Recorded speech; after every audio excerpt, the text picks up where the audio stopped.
Hello everybody, welcome back to a brand new episode of The Golfer's Guide, and in this week's episode we are talking golf balls. Everything we want to know about them, what your questions have been about them, I'm going to answer them, so let's get stuck into the episode right now. Before we get into this episode, guys, hit that like button and also drop me a comment. Do you want to see me testing more products and more things like the golf balls? Not from a this is what the product does, but show you what the product's about basically, and who it would benefit and why you should potentially look at it and how it will fit into your game. So hit those comments down below and hit that like button if you want to see more of that style of content in the future moving forwards. So we're going to go over to my Instagram, where I'm basically going to be answering most of the questions from there today, and the post for the Golfer's Guide as usual always will be on the Instagram. So if you don't already, follow me on the link just here for the Instagram profile. Now I'll probably start doing them over Facebook. I've not been on Twitter on ages. I just don't like Twitter anymore, but Instagram, Facebook, I'll probably get back on Twitter, though I will do so. Links are all here for those now. So first question that we get comes from Mark Whitaker Smith. How do you rate Volvic balls? I've been reading a lot about them lately and wondered how to compare them to the premium golf ball. Honestly, Mark, I can't give you a full answer on that because I've only ever tried one of the mid-range golf balls and it wasn't the best. It felt very hard, it felt very clicky, didn't seem to spin a lot round the green, so I need to give it a thorough test. Volvic, if you haven't seen them, we'll flash an image up of them here now. With those very bright coloured golf balls with the matte sort of finish on them. So leave me a comment. Do you want me to test some Volvic balls down below? Volvic, if you're watching as well, hit me up. Let's go to another one. This is an interesting question. David Bartlett, 66. Do they have a shelf life? Would unopened boxes still be okay a year later, etc.? Yeah, definitely, they will be fine. Recently I did a video with Pete Finch, we'll link the video somewhere up here now, using a 45-year-old golf ball that hadn't been unwrapped. It was a Dunlop 65 and it hadn't been out of its wrapper for I think 45 years, and I got a dozen of those and they still performed alright. It wasn't as if they cracked and were degraded. You know, it's rubber, it takes a long time for rubber and the other urethane products that they are to vulcanize. So yeah, if it's going to be a year, I wouldn't imagine you're playing with golf balls that are 20 years old. They're going to be absolutely fine. Happy Hacker Golf. I've always played Srixon half balls, like half an actual golf ball. How good is the Z-Star? Usually play soft feel, right, like the half range one, as I'm looking to upgrade. Comparisons to a Titleist Pro V1. Yeah, the Srixon Z-Star, great ball. I used them for a long time. I didn't feel that they were as long as other premium golf balls out in the market. I felt they were very good round the greens. In terms of durability, they seem to cut up a little bit quicker in the Z-Star. The XV, which is the firmer one, seemed to be more durable, more long lasting. But yeah, a very good golf ball. But what I would say is test them. Go and get a ball fitting. Srixon are, one of the companies that offer a great ball fitting service, so try and find a local one to you and see which is the best ball for you. Guys, before we answer the next question, let's just hit that subscribe button down below. The reason you should be doing that is I want to make you a better golfer, and you're going to do that by listening into these shows and getting your questions answered, by also finding out about technology and getting your free golf lessons every week from myself here on the channel. Subscribe button down below, hit it, click the bell. Let's go answer some more questions. So a couple of questions on lake balls here. One from Keeg_ML1. Do lake or recycle balls really make a significant difference to performance compared to brand new balls out of the sleeve? And also we've had a question on Idle Bob 1, thoughts on lake balls. I think it was Rick who did a video on lake balls, and it's quite interesting. You don't know, like for me, you don't know what you're getting with a lake ball. Some of them, the refurbished ones, say the Pro Vs, when cut in half, it turns out that they've just put a new skin on them and it's actually a range ball half the time, and the actual Pro V that it's meant to be, it isn't that. The actual core looks totally different, so it's obviously not going to be something that you buy a lake ball, go home, chop it in half, because you can't use it then. So you just trust what's on that box. In terms of performance, when they get them out of the lake as well, they would generally take a couple of layers of the skin of the golf ball off and then re-put them on. So that makes them a little bit more susceptible to tearing up and getting gouges out of them. So performance wise, they're not going to be lasting anywhere near as long.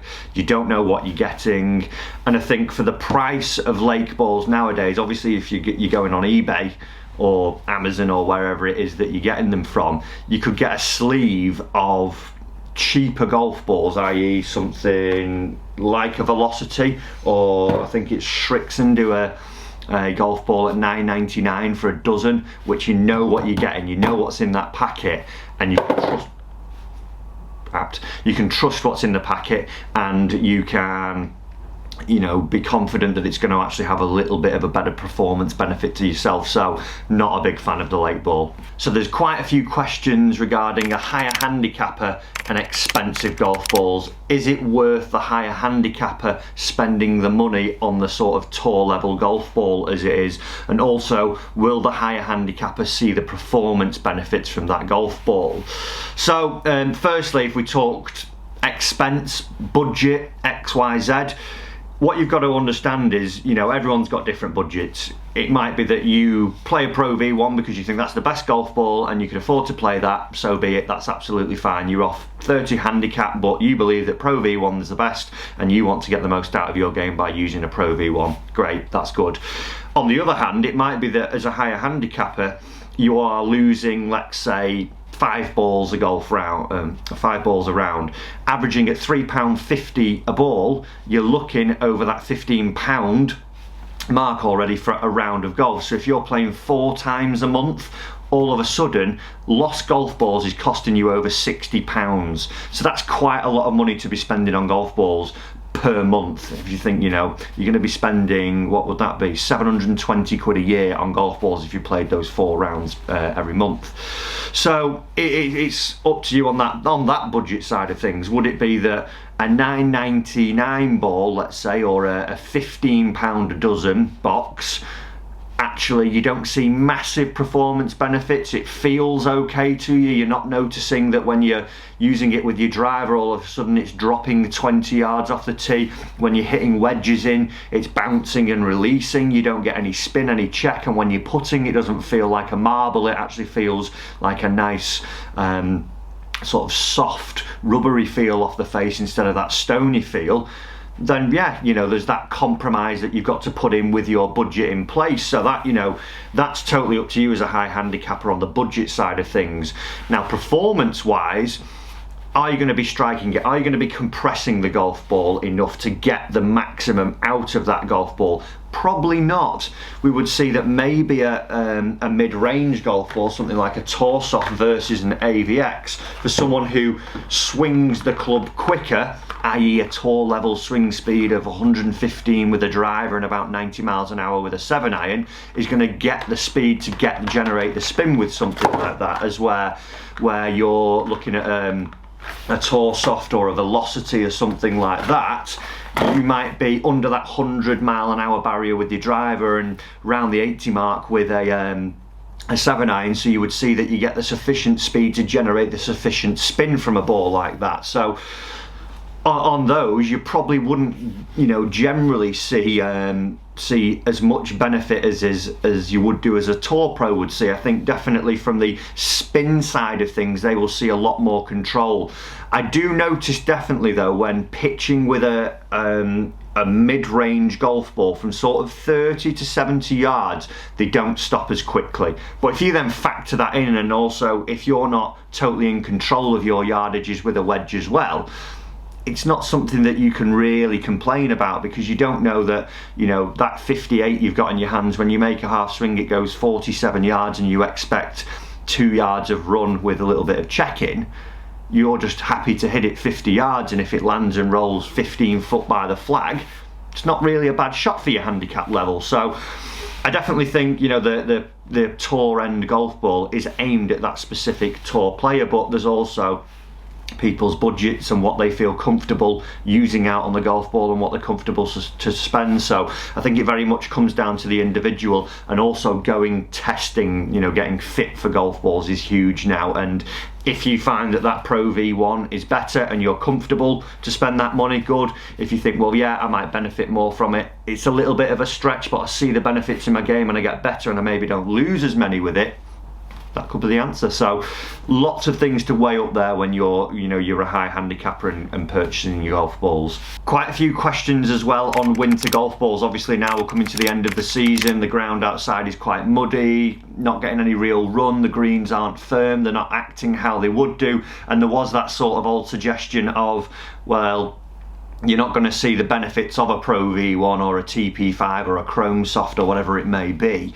Just go to the mid-range ball now, because the ball isn't going to react how you would generally see it. It depends. Again, it's one of those. What are you looking for? If you notice the feel and you're someone who picks a golf ball solely on feel, you would go from a Pro V1 and go down into a low ball and it doesn't feel the same and you are uncomfortable and it then doesn't, you know, perform the same for you. You could actually get worse, as it were. You might see that wedges are coming off hotter and going further, your driver isn't going as far, your irons don't spin as much, and you would just see that generally they don't quite add up to that other one. On the other hand, when the ball lands on the green, if it is mushy, the spin's not going to be there anyway. The air's a lot colder nowadays, the ground on the fairways, it's going to hit and stop. So would it be that, you know, your lower golf ball as well, the sort of winter golf ball as it were, does that carry as far as your premium golf ball?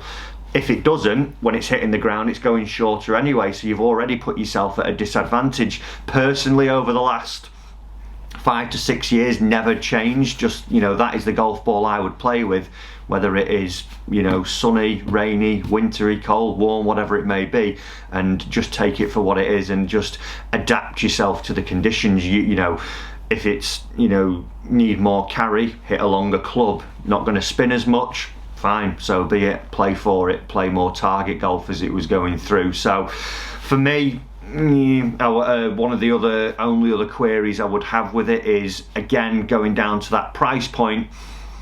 If you're playing a course where your ball plugs in the fairway and it goes, you know, a good couple of inches under and you don't find it, it's going to start becoming quite expensive when you think that the ball could go under the leaves and you lose it. Plugs in rough in the fairway, again, that's coming down to budget. If you're comfortable with, you know, spending that money and being all right with it, totally stick with the ball that you would play. I think that there's going to be no super benefit going down to a winter ball. Question from Daniel Rimmer 04: is an expensive golf ball always better? No, not necessarily. It might be that again, from the delivery, the impact factors that you impart on a golf ball, how you actually get that club hitting the golf ball, you aren't optimized to use a more expensive golf ball.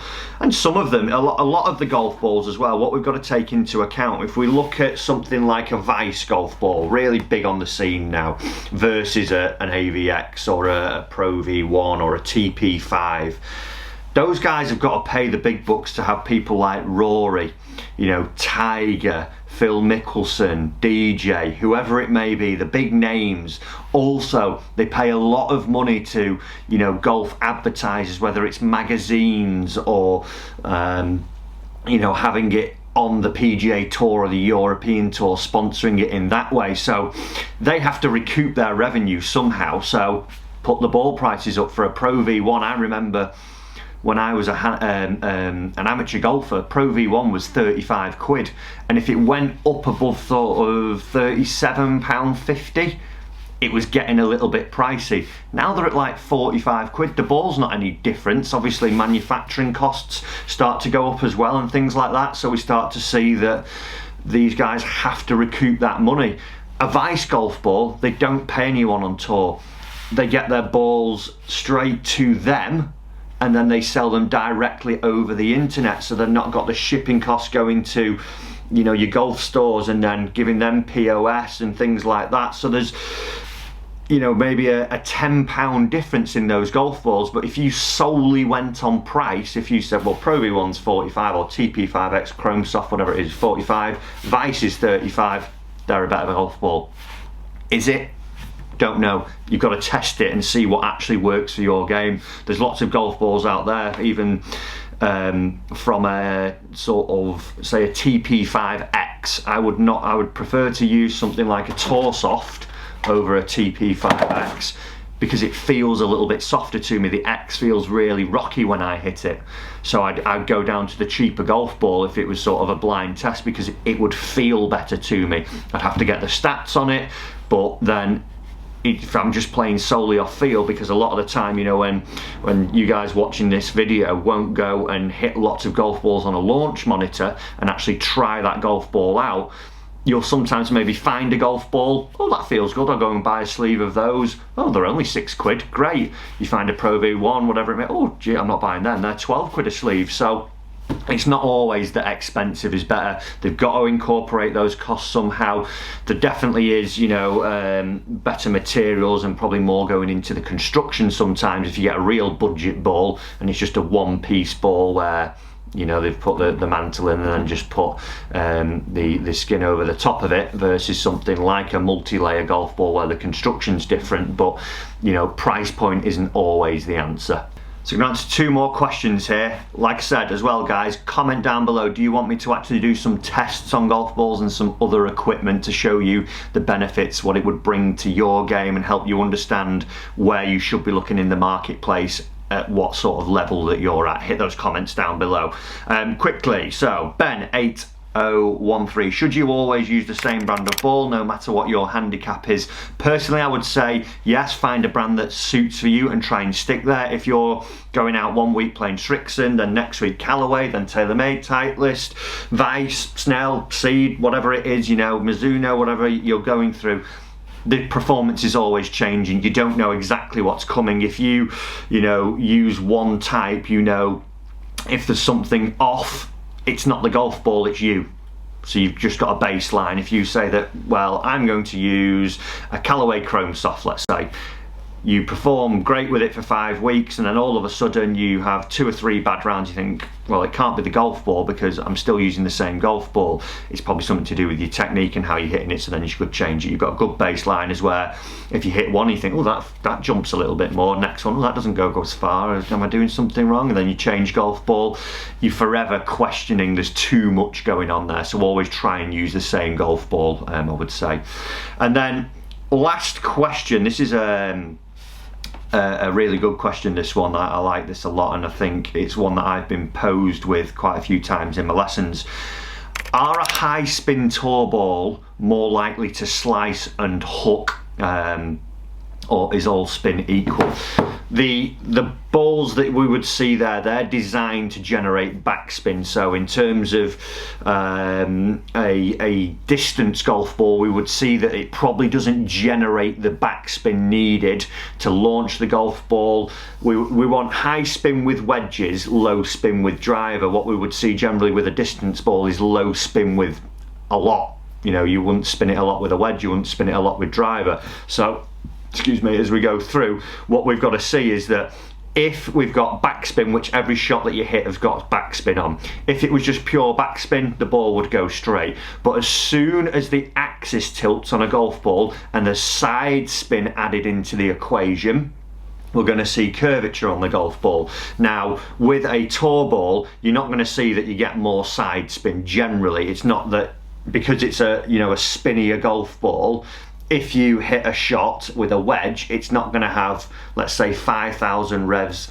of backspin and 10,000 revs of side spin. It's going to get more backspin as it goes up, so it's not going to be that you would generally slice it more with a higher spinning golf ball, because it's designed to get more high backspin as you go through it, not the, you know, not the side spin. The side spin is basically how you deliver that club onto the golf ball. If it's off, your face is glancing it, paths working across it, then you're going to see that you're tilting the axis because it's not a solid hit into the back of it, it's often hitting that glancing motion. So no, you're not going to see that you know, a tour ball would slice more as you go through. That's your golf swing that would do that. So guys, I hope you've enjoyed this week's episode of the Golfer's Guide. Like I say, follow the links down here. I'm going to post a question, whether it's technique, whether it's actual technology using flight scopes, TrackMans, whatever it may be, looking at different clubs, looking at courses, any topics as well that you want me to discuss. If we have a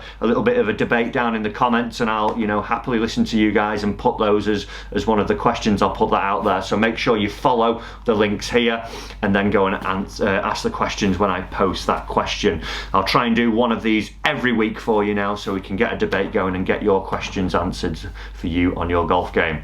Guys, as always, do remember to hit the subscribe button, totally free. We're nearing 100k. I want to try and do something a little bit special for the 100k as well, if we can.